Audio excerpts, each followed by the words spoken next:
บายดีบอลลี่โดยสบายดีเด้อเสียงที่คุ้นเคยของหลายคนมื่อนี้ก็พาทุกคนมาบ้านดอนกองเมืองอัศพรแขวงสวรรณเขตอีกแล้วนี่มาเฮินน้องบุญตาให้น้องบุญตาพาไปหาป้าแล้วอีกแล้วนี่แต่มื่อนี้พิเศษก็คือมีบอต้าเนี่ยแล้วก็บอลลี่นำได้สบายดีบอต้าแล้วก็น้องอย่างบุนี้นางน้อยสาวบรรณแพะบอกสาวบรรณแพะไกลๆเฮานี่ละแต่คนละเมืองเพิ่น บ้านน้าแพงขึ้นกับเมืองอย่างน้อยเมื่ออาจจะพังทอง ทางทอง ขึ้นกับดงเห็นเนาะแต่เก่าก็เป็นเมืองเดียวกันทั้งละ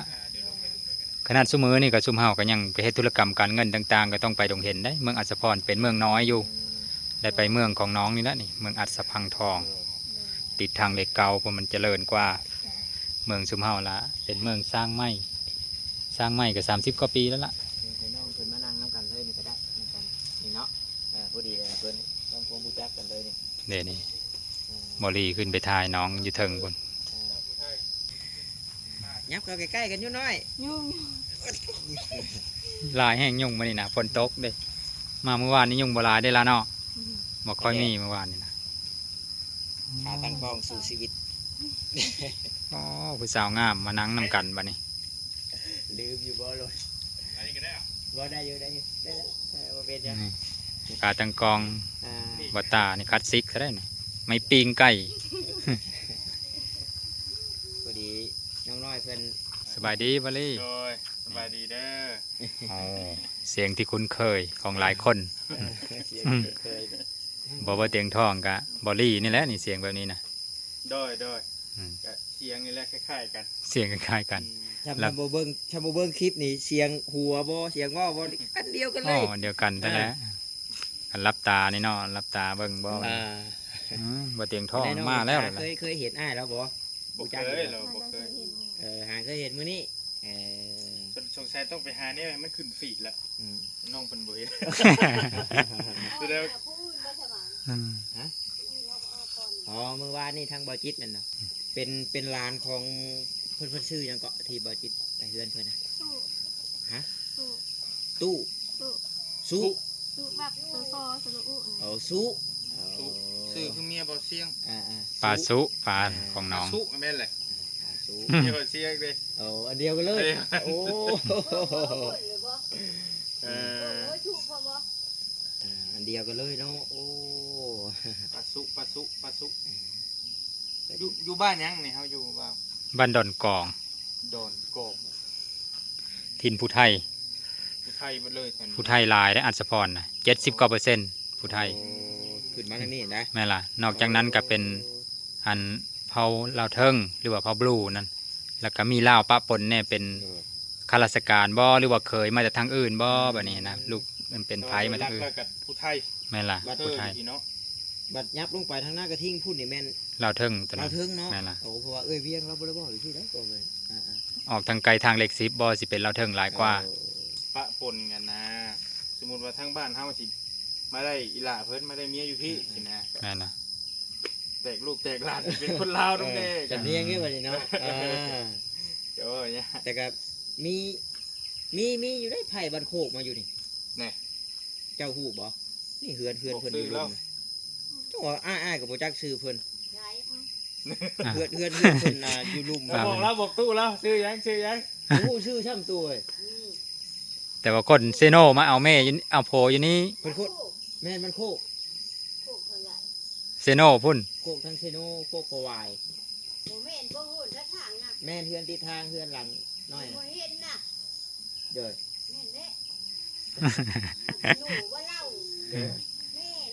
นั่นอ่า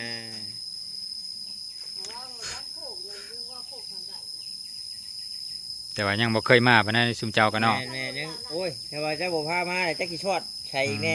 แต่ว่าบ่ตา เดานะ บ่ตาเพิ่นเคยมาแล้วบานนี้เนาะ แม่นเคยมาเธอ เท่านึงบ่ แม่นเธอ เค นึง ยมาบีบแกเลยเชื่อ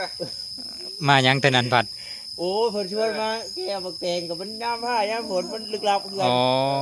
แม่นแล้วฮอน ถามพี่ช่วยเนาะ ยามฝนแห่งทางยากแน่เนาะ แต่ว่าถ่ายมาผู้เดียวเลยก็ยันหลงอยู่เด้อ อืม มันไปลงช่อยแถววัดแถวอย่างนั้นมันน่ะ แม่นล่ะเมื่อกี้นี้กันเท่าไปเจ้าไปทางนั้นกะ ถือคือกันไปมองวัดนั่นน่ะ อืม แต่ทางมันแคบๆมันหักโค้งเกินไป อืม ก็เลยพามาทางใหญ่ไปแล้วบัดแล้วบัด อืม ไปทางใหญ่บัดเจ้าเพิ่นจะไปบ้านพนตูมพุ่นเลย มาสองคนกับแม่ลีจักกี่ฮอดน้องเพิ่นหรือบ่อะไรมื้อนี่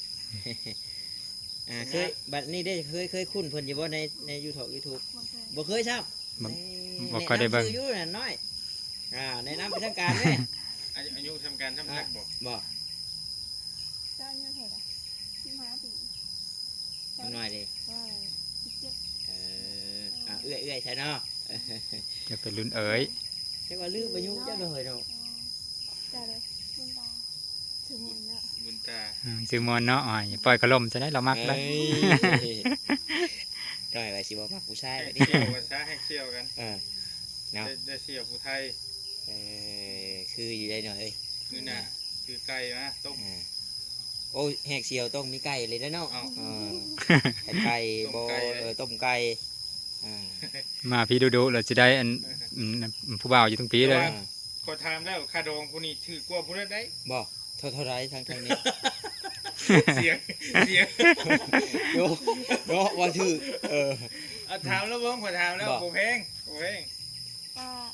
มาได้แล้วแบบแพงในราคา10 ล้าน ธรรมดา คนลาวคือกันบ่ บ่อันนี้ถามเพื่อแบบหลายๆคนซะเนาะ แบบ ลักๆเลยถามว่าเคยในบ้านอยู่บ้านตัวเองเลยนี่เท่าใดเนาะอยู่ทางบ้านเจ้า ก็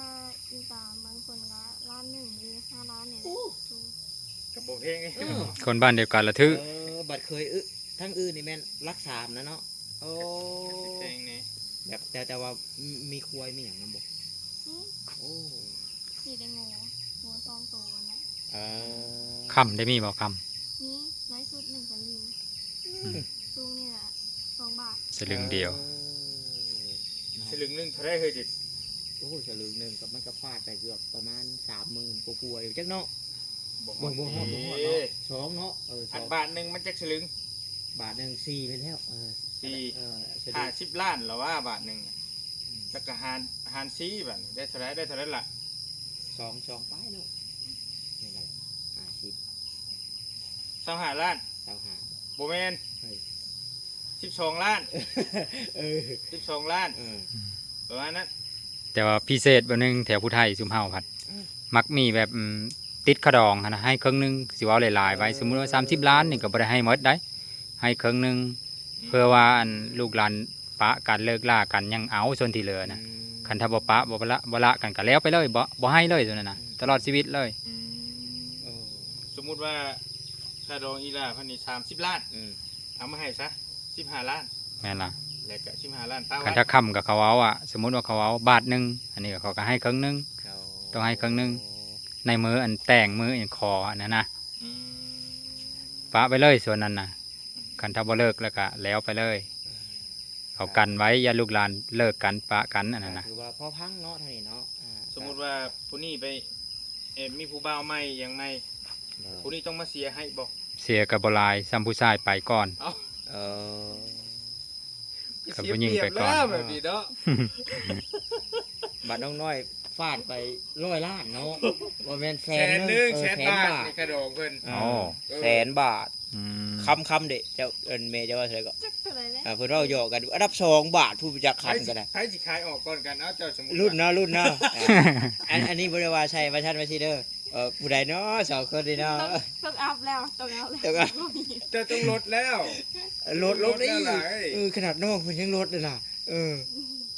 อะไรกับเมย์แล้วเว้าดิสิดอก เมย์แล้ว ย ว่า อยอ เมย์แล้วว่าหยอกซื่อๆแต่เราก็อยากได้อีหลี เนาะ จริงๆมันก็บ่ได้เนาะบ่ได้ ถ้าพี่ผู้ให้ก็เอาลีได้หรอ เอาแล้วอยู่ให้เนาะ มันก็บ่เรื่องโชคให้มันมาได้แต่นั้น ลูกสาวเรางามให้กับปกติแล้วแหละเราก็อยากได้หลาย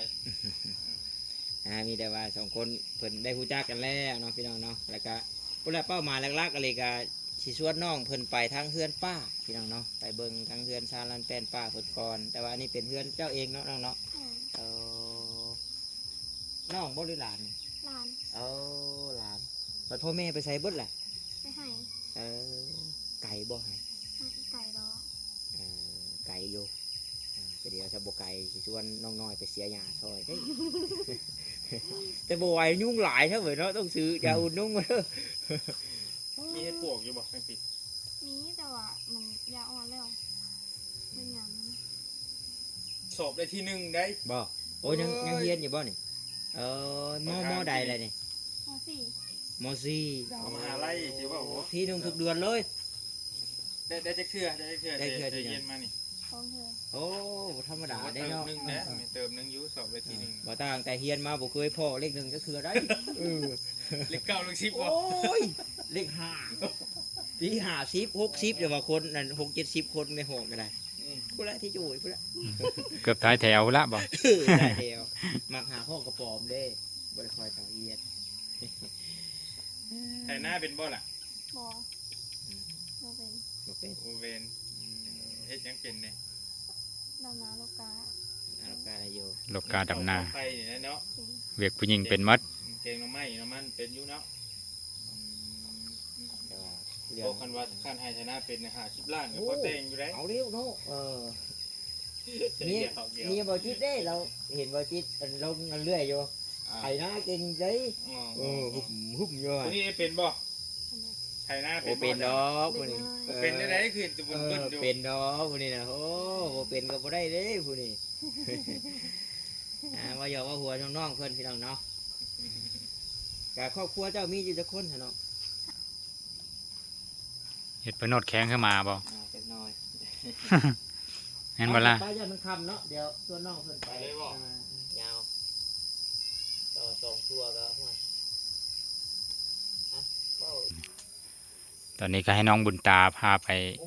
พาเพิ่นไปพุ่นแหละเฮินปลาเพิ่นพุ่นแหละบัดนี้นะ หมักเงี้ยวบ่เป็นเนาะ พาไปถ่ายเฮินปลาเพิ่นพูนบัดนี้ล่ะคือมีผู้ซอยหลายอยู่ดอกมัน เพราะว่าระดับห้องบ่เตียงมาแล้วนี่น้องบ่เตียงทองมาเอง แดงอันนั้นล่ะ คือสิมีคนซอยเพิ่นอยู่ดอก รู้จักอยู่แต่ท่านยังบ รอติดตามเบิ่งนำเดียวพ่อแม่พี่น้อง แน่บัดนั้น โอ้โหจักบาทนี่ บ่ตาถามเพิ่นว่าเลขหยังออกเราก็บ่จักคือกันได้ล่ะกันรู้จักนี่สิบอกให้เมเฒ่าผู้ก่อนแล้วล่ะว่าให้เมเฒ่าค่อยรวยก่อนเหรอยังบอกให้ผู้อื่นโอ้มามีเพิ่นจะว่าสุกแล้วบ่จักนี่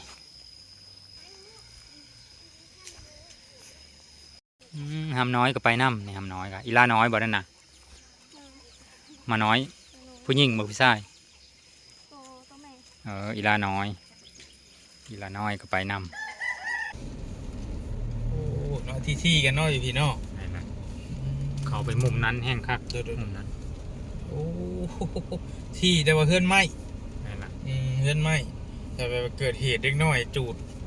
ฟืนจูดไฟนี่โอ้ย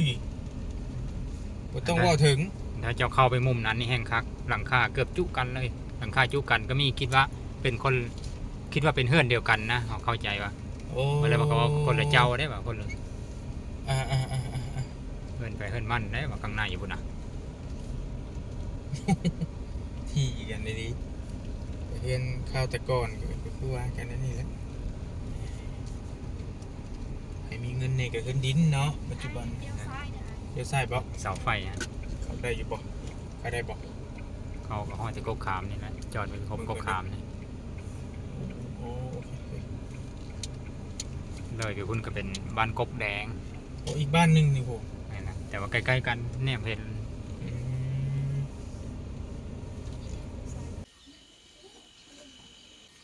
เป็นแต่อยู่ว่าสะน้อย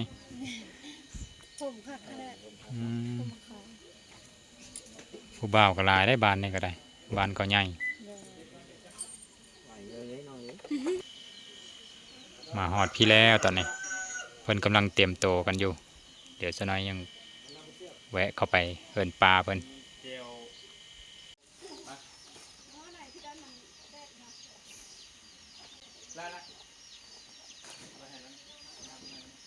เด้อเอาดีเด้อเอาคักเด้อเฮงหลายโลใช่ไหม สตารางมาได้ป่ะ บ่ตาแซวแล้วแห้งหลายโลแล้วคันไดฮักยังได้หรอโอ้ด้านหลัง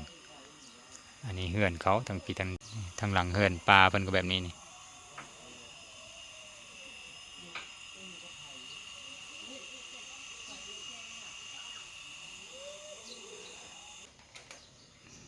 ตอนนี้บอลีกำลังสอบถามปลาเพิ่นอยู่เทิงพุ่นละแสดงยังขึ้นไปเบิ่งนำให้เป็นท้ายคักๆก่อนส่องไปละส่องสายบุญโดยเฉพาะเด้ผู้ใหญ่ใจดีหลายคือสิมีผู้ซอยอยู่ดอกบัดนี้นะ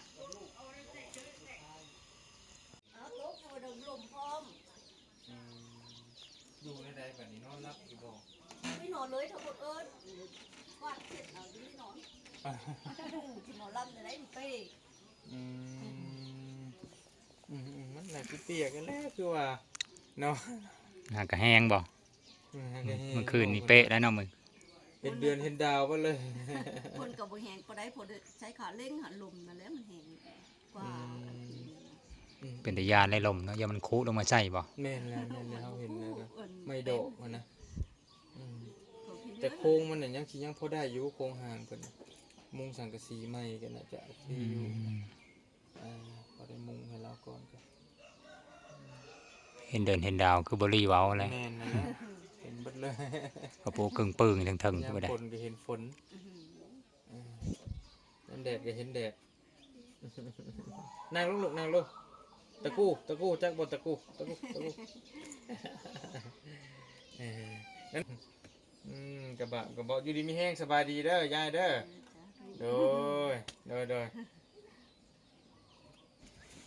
บรีเอาขนมมาฟ้าน้ำเนาะเอาเข้ามาแน่เพิ่นเอาลุยสายเพิ่นมายามได้มันนี่ได้ลุยสายเพิ่นเอาแม่บ้านอื่นแล้วมายามเอาเข้ามาเฮินนำบ่ ข้าวเจ้าเด้อยายเด้ออย่าลืมว่าดอกไว้ละพี่น้องใหม่แล้วก็มีแล้วจะ4-50 ปีไปจะเกิดหลังนี้บนโต๊ะนักเกิดเลยใหญ่น่ะมันก็ใหญ่แต่ว่ามันห่าง ไม่แปลนมันจะคุลงมาแล้วนี่คันถ้าลมนี่บ่เป็นตะยางไปแถวนี้ได้ตกใส่โหได้นี่นะประมาณนี้ละพ่อแม่พี่น้องเอ้ยรอรุ่นไปนำเดียวว่าต่อไปคนหูจักหลายผู้หลักผู้ใหญ่ทางเฟซผู้หลักผู้ใหญ่ทางช่อง YouTube ผู้หลักผู้ใหญ่เพิ่นหูจักหลายๆบางทีเพิ่นก็ซอยสังเกตไปนำเดียวหั่นละส่วนในกับบตาถ่ายอีกนี่ทีมงานบ่เตียงทองมาถ่ายละสุดนั่นนี่แหละเมื่อวานนี่ก็พาบจิตมามื้อนี้ก็พาเขาบัตตาบอลลี่มาลุ้นไปซอยเดียวพ่อแม่พี่น้องลุ้นไปนำกันว่าสิมีผู้ซอยมุงหลังคาให้เพิ่นบ่เดี๋ยวสักหน่อยนี่ก็สิพาบอลลี่ไปพุ่นอีกบอลลี่บัตตาไปบรรณกุจจานไตผู้อีกเขตหนึงก็ยังบ่ทันมีผู้ใดซอยหันก็ได้เอาเป็นว่าประมาณนี้ละคลิปนี้ก็เดี๋ยวคลิปหน้าพอได้ไหมเด้อ